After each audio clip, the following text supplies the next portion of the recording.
गोहत्या राष्ट्रीय संकट एवं उपाय, इस विषय पर श्री सतीश कुमार जी हमें संबोधित करेंगे। तत्पूर्व हम उनका परिचय समझ कर लेते हैं।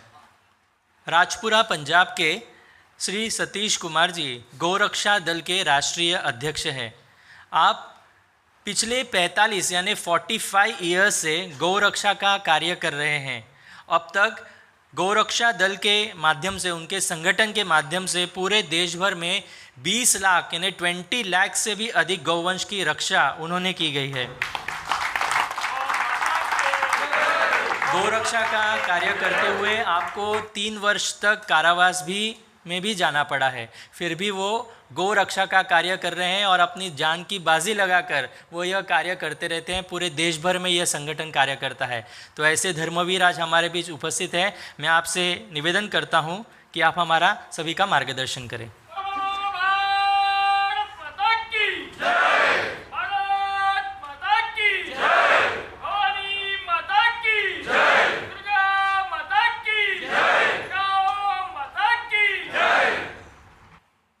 सुदर्शन चक्रधारी जगत गुरु भगवान श्री कृष्ण के चरणों में मेरा दंडवत प्रणाम। मेरे गुरुदेव गोलोकवासी बाबा सरवन दास जी के चरणों में दंडवत प्रणाम।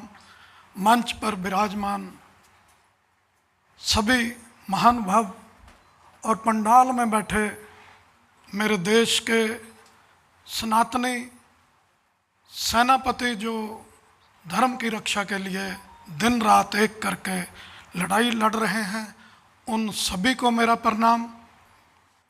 जो संस्था हिंदू जन जागृति जो कई वर्षों से देश को हिंदू राष्ट्र घोषित करवाने के लिए प्रयास कर रही है, जिनकी वजह से आज मैं सभी के दर्शन कर पा रहा हूं। मैं ये समझता हूं इस गोवा की धरती से हिंदू राष्ट्र की जो मांग है यहाँ से शुरू हुई थी। आज देश के हर कोने से देश को हिंदू राष्ट्र बनाने की जो मांग है उठ रही है। इसके लिए मैं इनका बहुत बहुत हिंदू समाज की तरफ से, सनातनियों की तरफ से, गौरक्षा दल की तरफ से जितने संगठन देश के यहाँ पर पहुँचे हैं, उन सब की तरफ से इनको बहुत बहुत धन्यवाद देना चाहूँगा।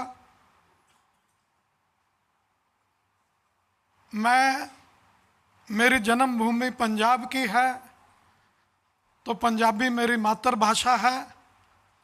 हिंदी मैं ज़बरदस्ती बोल रहा हूँ, अगर इसमें कोई त्रुटि आती है मैं पहले ही क्षमा मांग लेता हूँ आपसे। तो फिर भी मैं पंजाबी की चंद लाइनें बोलूँगा और आपको उसका मतलब भी हिंदी में समझा दूँगा। किसी शायर ने कहा है, जेड़ी गऊ कसाई दे हथ पै जे, उदा खून भी नहीं ते खल भी नहीं। जेड़े बाग दा माली बेईमान हो जे, उत्थे फुल भी नहीं ते फल भी नहीं। जेड़ी कौम चों गैरत गई, वो अज भी नहीं ते कल भी नहीं। मेरे कहने का मतलब है, जिस गाय को कसाई पकड़ ले, जो कसाई के हाथ में आ जाए, उसका ना तो खून रहता है, ना हाड रहता है, ना मांस रहता है। और जिस बाग का माली बेईमान हो जाए, तो वहाँ पर ना तो फूल रहेगा ना फल रहेगा। जिस कौम की, जिस समाज में गैरत चली जाए, समझते हो गैरत का मतलब? जिस समाज में जिसकी गैरत चली गई, वो आज भी ख़त्म है और कल भी ख़त्म है। मेरे कहने का मतलब है, आज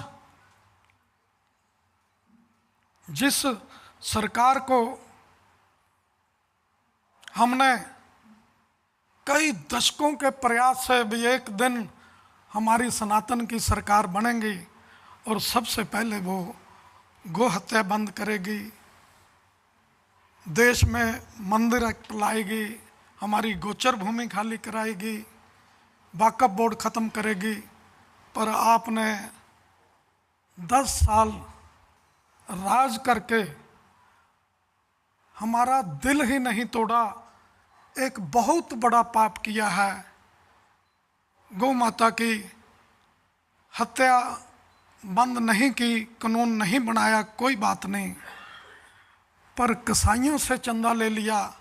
ये हमारे लिए, हिंदू समाज के लिए बहुत शर्म की बात है।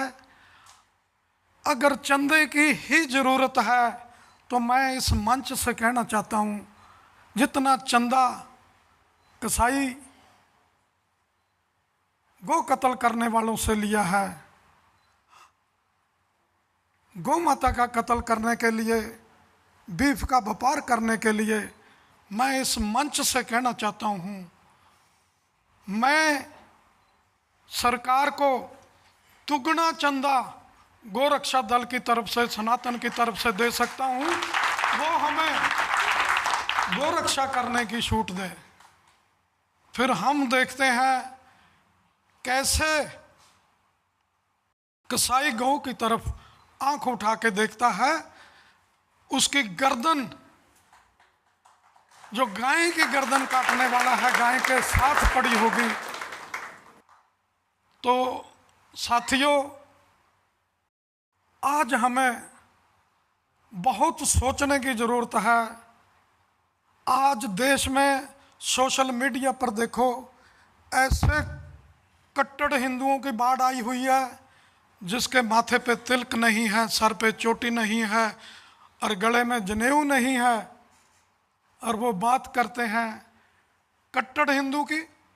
अगर कोई हमारे देश का शंकराचार्य गोरक्षा की बात करता है तो उसको देशद्रोही का करार, उसको नकली बता दिया जाता है। कोई मेरे जैसा गोरक्षा की बात करता है उसको जेल में डाल दिया जाता है, 3-3 साल जेल में रखते हैं। जेल के अंदर एक जेल होती है, मैं आपको बताना चाहूँगा, जेल के अंदर भी एक जेल है, उसको चक्की बोलते हैं।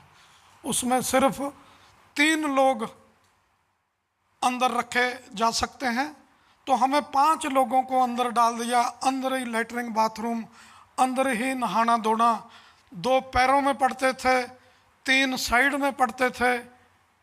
पर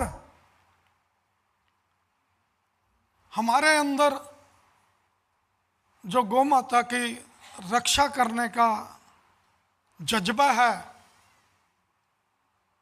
वो और भी ज़्यादा बढ़ गया।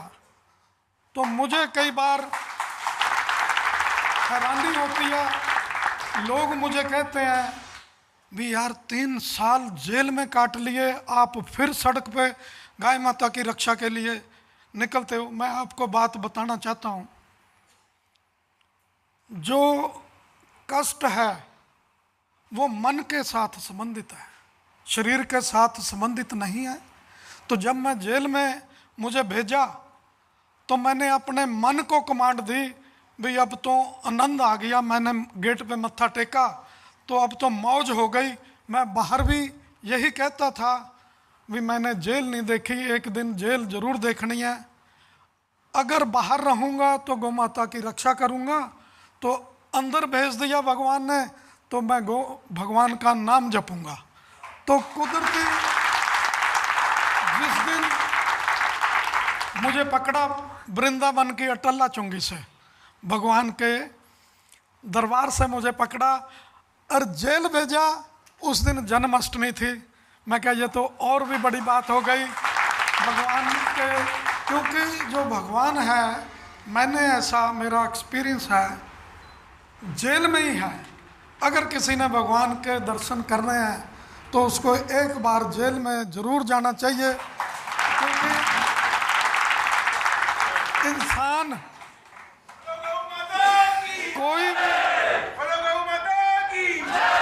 कोई भी धर्म का कार्य जब करता है तो कई बार ये सोचता है, दो डर होते हैं इंसान के अंदर, एक मौत का डर, दूसरा डर जेल का। मरण लिखाए मंडल में आए, हम जब इस संसार में आते हैं मरने के लिए आते हैं, ऊपर मरने की डेट लिखा के आते हैं, तो फिर उस बात से क्या डरना।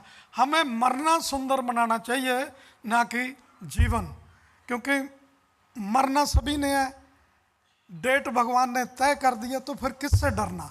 जेल, रही बात जेल की, भगवान जेल में प्रकट हुए हैं, भगवान के माँ बाप 20 साल जेल में रहे हैं, तो हम जेल से डरते हैं। तो अगर धर्म का कार्य करना है, ये इन दोनों चीज़ों को मैं ये समझता हूँ अपने मन से बाहर रख दीजिए। संसार में कोई कष्ट नाम की चीज़ नहीं है जो इंसान को कष्ट दे सके, क्योंकि ये मन से संबंधित है। मैंने जब जेल के अंदर पैर रखा तो मैंने मन को कमांड दी, भाई अब तो आनंद आ गया, अंदर जाएंगे, बैठेंगे एकांत में, भगवान का नाम जपेंगे। तो इससे बढ़िया क्या होगा। जब मैं सामने गया तो मंदिर शिव जी का, मैं कहा ये तो और बड़ी बात होगी, जेल में मंदिर भी है, पहली बार जेल में गया था। तो दूसरी तरफ मुड़ा, सामने देखा गुरुद्वारा, मैं कहा गुरुद्वारा भी है। तीसरी जगह मुझे बंद कर दिया, जेल के अंदर जेल। तो मैं कहा ये तो और भी आनंद हो गया, किसी की शक्ल ही नहीं देखेंगे, अंदर बैठ के भक्ति करेंगे। मैंने एक पांव पे खड़ा हो जाना, सुबह 5-5, 6-6 घंटे भगवान का नाम जपना, इतना आनंद आया। बाहर मेरी जमानत की अर्जी लगती थी, मैं अंदर प्रार्थना करता था अभी मैं जेल में रहना है, भगवान मेरी जमानत। तो जज साहब थे, उसको भी गाड़ी दे रखी थी, उसने मेरी फाइल देखता था, ये इसकी फाइल आ गई, वो भगा के नीचे फेंकता था। 8-8 वकील खड़े थे, उसने 3 साल, एक लोअर कोर्ट का केस था, झूठा डाला हुआ। कोई ऐसी आपने कोई देखा देश के अंदर कोई लोअर कोर्ट के केस को हाई कोर्ट जमानत 3 साल ना दे, उसको पेंडिंग रखे। ये मेरे साथ हुआ। तो जेल में भगवान की कृपा ऐसी हुई, मेरे को लिखना कुछ नहीं आता था, बोलना कुछ नहीं आता था, 5 ग्रंथ लिख दिए अंदर जेल के अंदर। तो मैं इसलिए ये बातें शेयर कर रहा हूँ कि अगर धर्म का कार्य करना है तो हमें हर जगह आनंद है। जब हम, जैसे मैंने सुना है, जो नशा करने वाले लोग हैं, जो बड़ा नशा करते हैं, जैसे पंजाब में चिट्टा चलता है, वो लेने से ना अंदर एक केमिकल पैदा होता है, उससे उसको आनंद आता है। ऐसे ही केमिकल जो गोरक्षा करते हैं उनको पूछ करके देख लो, जब गाड़ी पकड़ते हैं तो उसके अंदर भी वही चीज़ पैदा होती है, उसको इतना आनंद आता है गोरक्षा करने के लिए।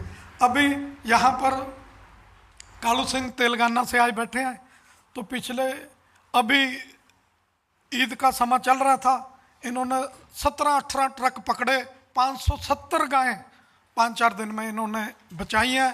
तो कसाईयों ने इसकी गाड़ी को 1 किलोमीटर के करीब घड़ीस के ले गए, मार के सारी गाड़ी खत्म हो गई, पर इसको बाल भी बांका नहीं हुआ। जो गोरक्षा करता है, हमारी गाड़ियों पे पता नहीं कितनी, पिछले महीने 15-20 राउंड गोली चलाया मेरे ऊपर, हमारी गाड़ी को भी टच नहीं किया। तो कहने का मतलब, जब हम गौ माता की रक्षा करेंगे, अपने देश की रक्षा करेंगे, अपने धर्म की रक्षा करेंगे, तो उसमें आनंद आएगा आपको करने में। अगर आप ईमानदारी से, अंदरले मन से कोई भी कार्य करेंगे तो उसमें आनंद आएगा। तो रही बात हमारी सरकारों की, अगर हमने गौ माता का कार्य, हिंदुत्व का एक कार्य नहीं है, सिर्फ गौ माता को राष्ट्र माता घोषित करवा दें, इसके साथ हमारे मंदिर भी सरकारों के कब्जे में हैं, वो भी हमने आज़ाद कराने हैं। लाखों एकड़ हमारी गोचर भूमि लोगों के कब्जे में है, वो भी सरकारों से खाली करवानी है। वक्फ बोर्ड में के पास लाखों एकड़ जगह, जिसमें हमारे दुश्मनों की जगह भी है, जो देश छोड़ करके पाकिस्तान चले गए, उनकी जगह भी है। तो ये जगह भी हमने खाली करवानी है। पर खाली कौन सी सरकार कराएगी? जब दुश्मन तीर मारता है उसका दर्द नहीं होता, जब अपना कोई जवान का भी तीर मार दे उसका उससे भी ज़्यादा दर्द होता है। तो हमारे साथ वही हुआ। इसका थोड़ा सबक सरकार को मिला है, थोड़ी सी अभी चाबी लगाई है। ये जो चाबी लगाई है ये देश के गोरक्षकों ने लगाई है। अगर गोरक्षकों की बात सुनी होती, गोरक्षकों के साथ जो अन्याय पिछले 10 साल से हुआ है, शायद पिछले, हम कहते हैं 70 साल का गिना रहे हैं बार बार, पिछले 10 साल का भी गिन लो, तस्करी कितनी हुई है, पर्चे देख लो कितने पर्चे हुए हैं। तो सरकारों को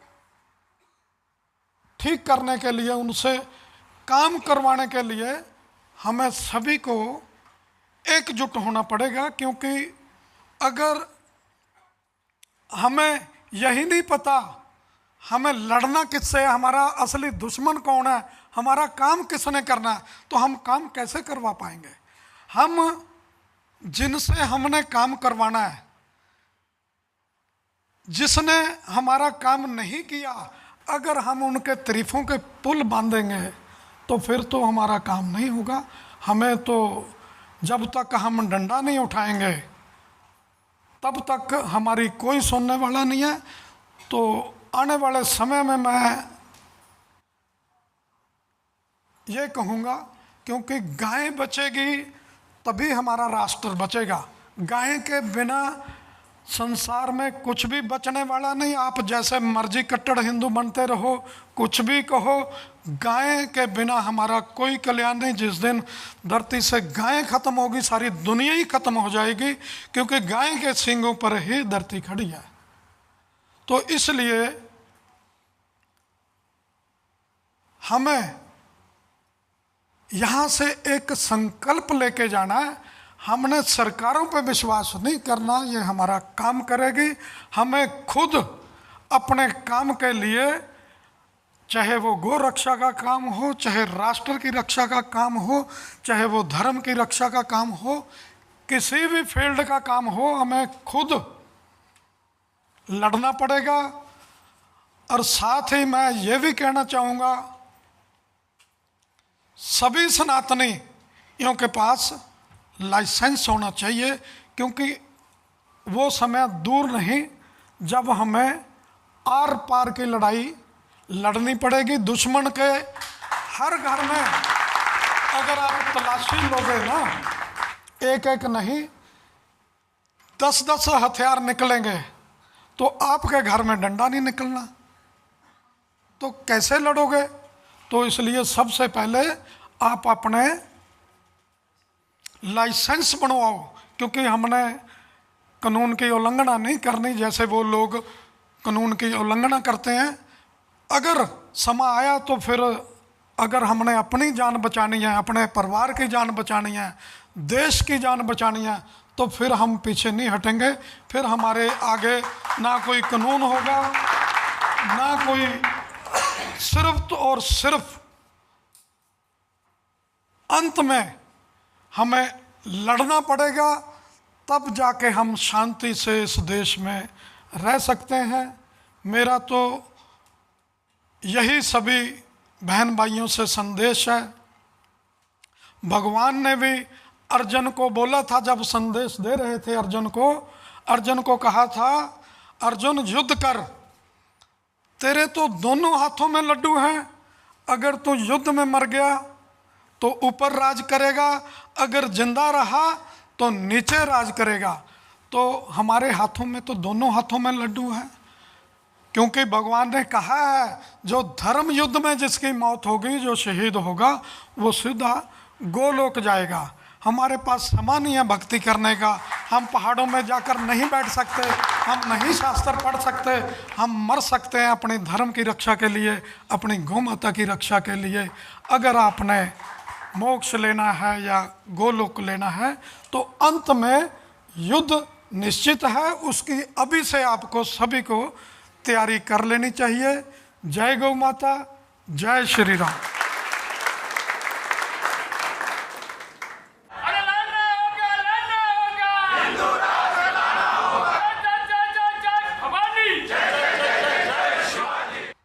प्राणों की परवाह न करते हुए भगवान पर 100% श्रद्धा रखकर धर्म रक्षा का कार्य किस प्रकार से करना है, ये आज हमें सतीश जी के वक्तव्य से ध्यान में आएगा। हम सभी उस प्रकार से पूरा समर्पित भाव से भगवान को शरण जाकर यह धर्म कार्य करने का प्रयास करेंगे। हम सतीश जी का यहाँ इस अधिवेशन की ओर से, इस वैश्विक हिंदू राष्ट्र महोत्सव की ओर से बहुत बहुत धन्यवाद व्यक्त करते हैं।